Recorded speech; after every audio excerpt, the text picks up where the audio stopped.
Dahil pa rin sa masamang panahon, suspendido na rin ang klase sa ilang pang lugar sa bansa.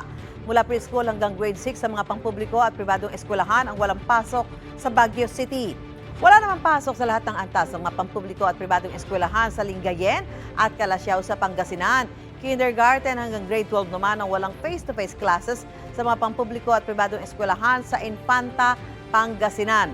All levels naman ang walang pasok sa pampubliko at pribadong paaralan sa Aguilar, Pangasinan. Sa Pampanga naman, all levels ang walang pasok sa mga pampubliko at pribadong paaralan sa Masantol at Minalin, habang sa Malolos, Bulacan, suspendido ang in-person classes mula kindergarten hanggang grade 12 sa mga pampubliko at pribadong paaralan doon. Gusto mo bang mauna sa mga balita? Mag-subscribe na sa GMA Integrated News sa YouTube at tumutok sa unang balita.